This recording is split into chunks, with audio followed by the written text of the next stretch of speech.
I hereby inform that during the members,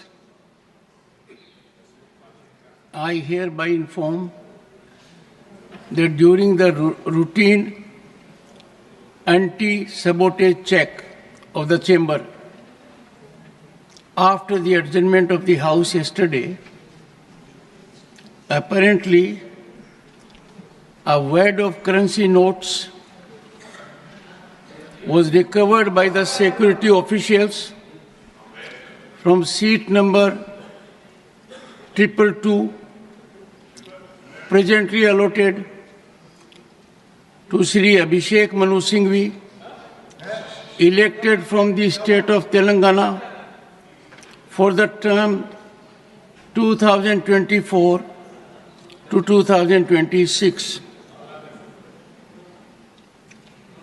The matter was brought to my notice, and I felt it expedient, as per practice and ordainment,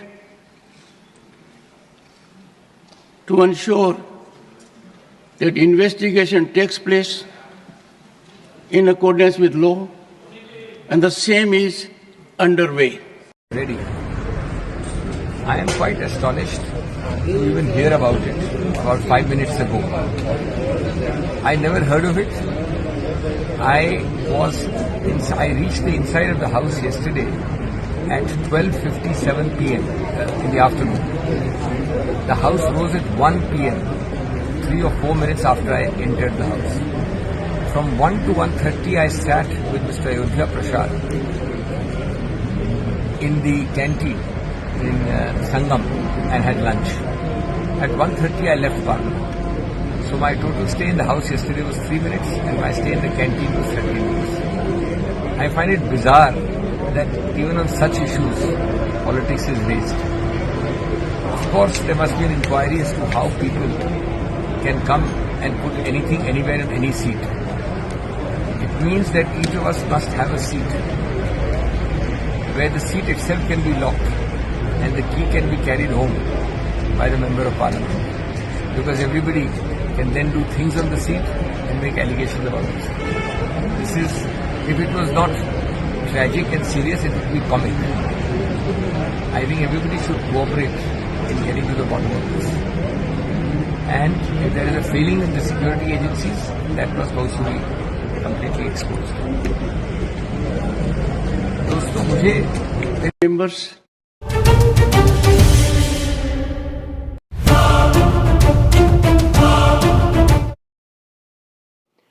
Telangana నుంచి రాజ్యసభకు వెళ్ళినటువంటి అభిషేక్ మను సింఘ్వి వ్యవహారం ఇప్పుడు దేశవ్యాప్తంగా చర్చనీయాంశంగా మారింది.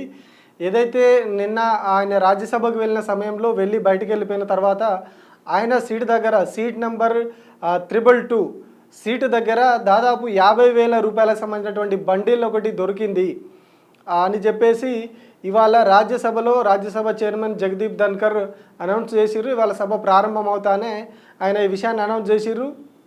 అభిషేక్ మను సింఘ్వికి సంబంధించినటువంటి ఆయనకు అధికారికంగా కేటాయించినటువంటి 222 సీటు దగ్గర ఆ డబ్బులు దొరికినాయి అని చెప్పేసి సిబ్బంది తనకు సమాచారం ఇచ్చిర్రు. సో ఇట్లా సభలోకి ఇంత డబ్బు తీసుకురావడం కరెక్ట్ కాదు అని చెప్పి ఆయన ప్రకటించారు. అట్లాగే దీని మీద ఎంక్వైరీ చేస్తున్నామని కూడా ప్రకటించారు. సో అసలు ఈయన ఎందుకు ఇంత పెద్ద మొత్తంలో డబ్బు తీసుకొని సభలోకి వెళ్ళిరు, ఏం అవసరం ఉంది? సభలోకి దాదాపు ఎవరు కూడా ఇంత పెద్ద మొత్తంలో డబ్బు తీసుకురావడానికి అనుమతించరు, దాదాపు ఎవరు తీసుకుపోరు. కానీ అభిషేక్ సింఘ్వి ఎందుకు ఇంత పెద్ద మొత్తంలో డబ్బులు తీసుకొని వెళ్ళిరు, అది ఎందుకు అక్కడే పెట్టేసిపోయారు, ఇది ఎందుకు ఇట్లా బయటకు వచ్చింది, ఎవరు దీని వెనకాల ఏం జరుగుతుంది అన్నది ఇప్పుడు దేశవ్యాప్తంగా కూడా చర్చ జరుగుతూ ఉన్నది. దీని మీద ఎంక్వైరీ కూడా ఆదేశించడమని చెప్పి జగదీప్ ధన్కర్ చెప్పారు. అయితే ఇట్లా సభలో ఈ డబ్బులు దొరికినాయి అనే విషయం ప్రకటించడం, అట్లాగే దాని మీద ఎంక్వైరీ చేస్తున్నామని ప్రకటించడం మీద అటు కాంగ్రెస్ పార్టీ కూడా ఆగ్రహం వ్యక్తం చేస్తుంది. అట్లా ఎట్లా మీరు ఆ ఎంక్వైరీ పూర్తి కాకుండా మా సభ్యుడి పేరు ఎట్లా చెప్తారు, మీరు ఆ సీట్ నెంబర్ ఎట్లా బయటకు చెప్తారు, మీరు చెప్పొద్దు అని చెప్పేసి కాంగ్రెస్ పార్టీ ఆందోళనకు దిగింది. ఈ డబ్బులకు సంబంధించి వ్యవహారం ఎంక్వైరీ పూర్తయిన తర్వాతనే ఆ డబ్బు ఎవరిది, ఈ వ్యవహారం ఏంది అనేది చెప్పాలి తప్పితే ఇంత ఎర్లీగా మీరు ఎట్లా ప్రకటిస్తారని చెప్పేసి వాళ్ళు ఆరోపిస్తూ ఉన్నారు. కానీ అటు బీజేపీ కౌంటర్ ఇస్తూ ఉన్నది, అసలు ఎందుకు ఇట్లా తీసుకురావాల్సి వచ్చింది, సభలోకి చట్టవిరుద్ధంగా ఎట్లా తీసుకొస్తారు డబ్బులు, 50,000కు పైగా బండిల్ ఎందుకు సభలోకి వచ్చింది, దానితోటి ఏం చేయాలనుకున్నారు అనేది ఎందుకు మరి సభలో ఎందుకు తీసుకొచ్చారు, ఎందుకు సభలో పెట్టిపోయారు అనేది చర్చ జరుగుతూ ఉన్నది. బీజేపీ దీని మీద సీరియస్ అవుతూ ఉంది. ఇదంతా కూడా కాంగ్రెస్ పార్టీ ఇట్లా దారుణంగా వ్యవహరిస్తూ ఉందని చెప్పేసి, చట్ట విరుద్ధంగా రాజ్యాంగ విరుద్ధంగా కాంగ్రెస్ వ్యవహరిస్తుందని చెప్పేసి బీజేపీ జాతీయ అధ్యక్షుడు నడ్డా కావచ్చు, అట్లాగే కేంద్ర మంత్రి రిజిజు కావచ్చు, ఇంకా చాలామంది ఆరోపణలు చేస్తూ ఉన్నారు. బీజేపీ ఎంపీలు కూడా వీళ్ళంతా ఆరోపిస్తూ ఉన్నారు.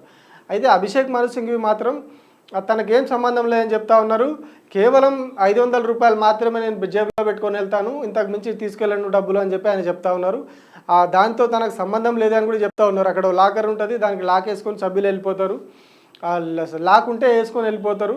కానీ అట్లా వెళ్ళిపోయిన తర్వాత అక్కడ ఎవరు పెట్టిరు ఏందనేది తెలియకుండా మా మీద ఆరోపణలు చేస్తే ఎట్లా అని చెప్పేసి ఆయన కూడా సమాధానం ఇచ్చారు. కానీ ఇక్కడ ఇంకొకటి మనం గమనించాల్సిన ముఖ్య విషయం ఏంటి అంటే, తన నోటితో తానే అభిషేక్ మను సింఘ్వి ఒక విషయాన్ని చెప్పారు.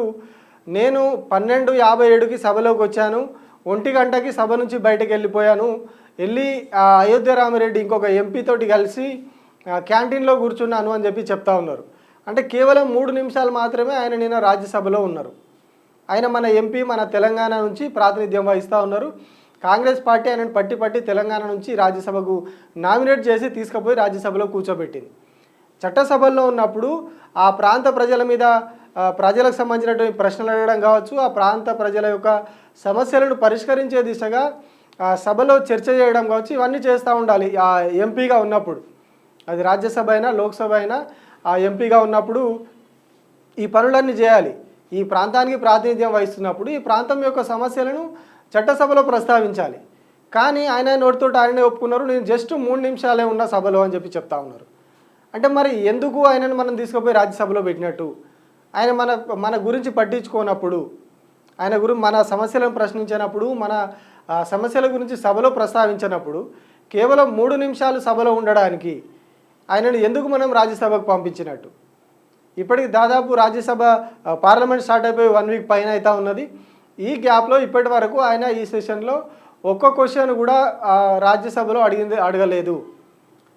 సంసద్ అని వెబ్సైట్ ఉంటుంది, డిజిటల్ సంసద్ అని, ఈ సభ్యులకు సంబంధించినటువంటి పార్లమెంట్కి సంబంధించినటువంటి అంత డేటా కూడా అందులో ఉంటుంది. అందులోకి వెళ్ళి మనం చూస్తే ఇప్పటి వరకు కూడా అభిషేక్ మను సింఘ్వి అనే వ్యక్తి ఒక్కో ప్రశ్న కూడా అడగలేదు. ఈ కాలంలో, ఈ వారం 10 రోజుల కాలంలో ఆయన తెలంగాణ నుంచి కొత్తగా సభకి వెళ్ళినప్పుడు కనీసం ఎట్లాగూ ఆయన ఈ ప్రాంతం వాడు కాదు, ఇక్కడ తెలంగాణతో సంబంధం లేదు, అయినా కానీ ఆయన అక్కడ చట్టసభకు పంపించారు, పార్టీ ప్రయోజనాల కోసం ఆయనను పంపించారు అనేది కామన్గా అన్ని పార్టీలు అదే పని చేస్తూ ఉంటాయి. కానీ వెళ్ళినప్పుడు ఇదే మిగతా సంబంధించినటువంటి ఎంపీలు, మిగతా పార్టీలకు సంబంధించినటువంటి ఇటు కాంగ్రెస్ కావచ్చు, మిగతా బీఆర్ఎస్ కావచ్చు, రాజ్యసభలో ఉన్నటువంటి ఎంపీలు ప్రశ్నలు అడుగుతూ ఉన్నారు సభలో. రాష్ట్రానికి సంబంధించిన నిధుల మీద కావచ్చు, పథకాల మీద కావచ్చు, ప్రాజెక్టుల మీద కావచ్చు సభలో మాట్లాడుతూ ఉన్నారు. కానీ అభిషేక్ మను సింఘ్వి మాత్రం ఇప్పటి వరకు తెలంగాణ గురించి ఏ ఒక్క ప్రశ్న కూడా సభలో లేవనెత్తలేదు. రాష్ట్రం గురించి అసలు ఆయన పట్టించుకున్న పాపాన పోలేదు. కానీ ఇప్పుడు సడన్గా ఈ విషయాన్ని మళ్ళీ ఆయన తన నోటితో తానే ఒప్పుకున్నారు. నిన్న వచ్చి 3 నిమిషాలే ఉన్నా అన్నాడు. సో మిగతా రోజులు ఆయన ఎంతసేపు సభకు వచ్చిండు, ఏం చేస్తూ ఉన్నాడు అనేది మనకు దీన్ని బట్టి అర్థమవుతూ ఉన్నది. ఎందుకంటే ఆయన ఏం క్వశ్చన్లు అడగలేదు, అది అధికారికంగా అఫీషియల్ వెబ్సైట్లోనే ఉన్నది. కాబట్టి ఆయన మిగతా రోజులు కూడా పెద్దగా సభకు వచ్చిన పాపాన పోవట్లేదు అనేది దీన్ని బట్టి కనిపిస్తూ ఉన్నది. అంటే సభకు వచ్చినా కూడా ఏదో కొద్దిసేపు అటెండెన్స్ చేసుకొని వెళ్ళిపోయే ప్రయత్నం జరుగుతూ ఉన్నది. అది ఆయన మన తెలంగాణ నుంచి ప్రాతినిధ్యం వహిస్తూ ఉన్నాడు. సో ఇది అది అయితే, మరోవైపు ఈ నోట్ల కట్టలు దొరకడం చట్టవిరుద్ధంగా, ఆయన ఒక చాలా సీనియర్ అడ్వకేట్, చాలా పేరు మోసిన అడ్వకేట్, దేశంలో చాలా విఐపి కేసులన్నీ వాదిస్తూ ఉంటారు. అంత చట్టం తెలిసిన వ్యక్తి, అంత న్యాయం తెలిసిన వ్యక్తి ఎందుకు డబ్బులు సభలోకి తీసుకెళ్లాల్సిన అవసరం ఏమొచ్చింది? లేకపోతే వేరే వాళ్ళు ఎవరైనా తీసుకొచ్చి టేబుల్ దగ్గర పెట్టిరా? ఏదైనా వేరే అవసరాల కోసమా, ఇంకా వేరే దానికోసమా వేరే వాళ్ళు ఆ డబ్బులు తీసుకొచ్చి ఈయన దగ్గర పెట్టిరా? అసలు ఏం జరుగుతూ ఉన్నది? ఎందుకు ఈయన టేబుల్ దగ్గరనే డబ్బులు దొరికినాయి? ఇదంతా కూడా ఇప్పుడు బయటికి రావాల్సి ఉంది. దీని మీద విచారణకు ఆదేశిస్తామని చెప్పి రాజ్యసభ చైర్మన్ జగదీప్ ధన్కర్ అనౌన్స్ చేసిరు సభలోనే. సో ఆ విచారణ తర్వాత అసలు ఏం జరిగింది ఏందనేది తేలనుంది. అటు బీజేపీ అయితే సీరియస్ అలిగేషన్ చేస్తూ ఉన్నది. ఇదేదో వీళ్ళు ఏదో దుర్మార్గపూరితమైనటువంటి కుట్ర చేయడానికే డబ్బులు సభలోకి తీసుకొచ్చిర్రు, ఏదో చేద్దాం అనుకున్నారు. ఆల్రెడీ ఇప్పటికే వీళ్ళు సభను అడ్డుకుంటా ఉన్నారు. ఉభయ సభలు జరగకుండా, లోక్సభ రాజ్యసభ 2 కూడా జరగకుండా ఈ వారం 10 రోజులుగా వాళ్ళు అడ్డుకుంటా ఉన్నారు. సో ఇప్పుడు అట్లాంటిదే ఇంకేదో చేయడానికే వీళ్ళు డబ్బులు తెచ్చిరని బీజేపీ ఆరోపిస్తూ ఉన్నది.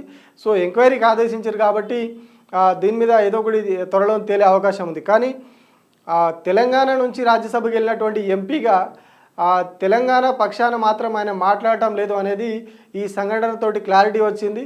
కేవలం అటెండెన్స్ కోసం పోతా ఉన్నట్టుగా కనిపిస్తూ ఉన్నా. తనంతట తానే చెప్పిండు, సభలో 3 నిమిషాలు ఉన్నా, నేను ఎక్కువసేపు లేను, 3 నిమిషాలు 12:57కి వచ్చినా 1 o'clockకి నేను బయటికి వెళ్ళిపోయినా అని తనంతట తానే చెప్పిన వీడియో రికార్డింగ్ కూడా ఉంది. సో ఖచ్చితంగా మనం రాష్ట్రం కూడా ఆలోచించాల్సింది ఏంటి అంటే, ఇట్లాంటి వ్యక్తులు చట్టసభలకు వెళ్ళినప్పుడు రాష్ట్రం గురించి పట్టించుకోని వాళ్ళు, ఇక్కడ అసెంబ్లీలో కావచ్చు, అక్కడ పార్లమెంట్లో కావచ్చు, సమస్యల గురించి పట్టించుకోని వాళ్ళు, ప్రజల గురించి పట్టించుకోని వాళ్ళు కేవలం రాజకీయ అవసరాల కోసం వీళ్ళని సభలకు పంపించడం వల్ల ప్రజల కొరిగేది ఏంటిది అనేది చెప్పి కూడా ప్రజలు ఆలోచించాల్సిన అవసరం ఉన్నది. Members, I hereby inform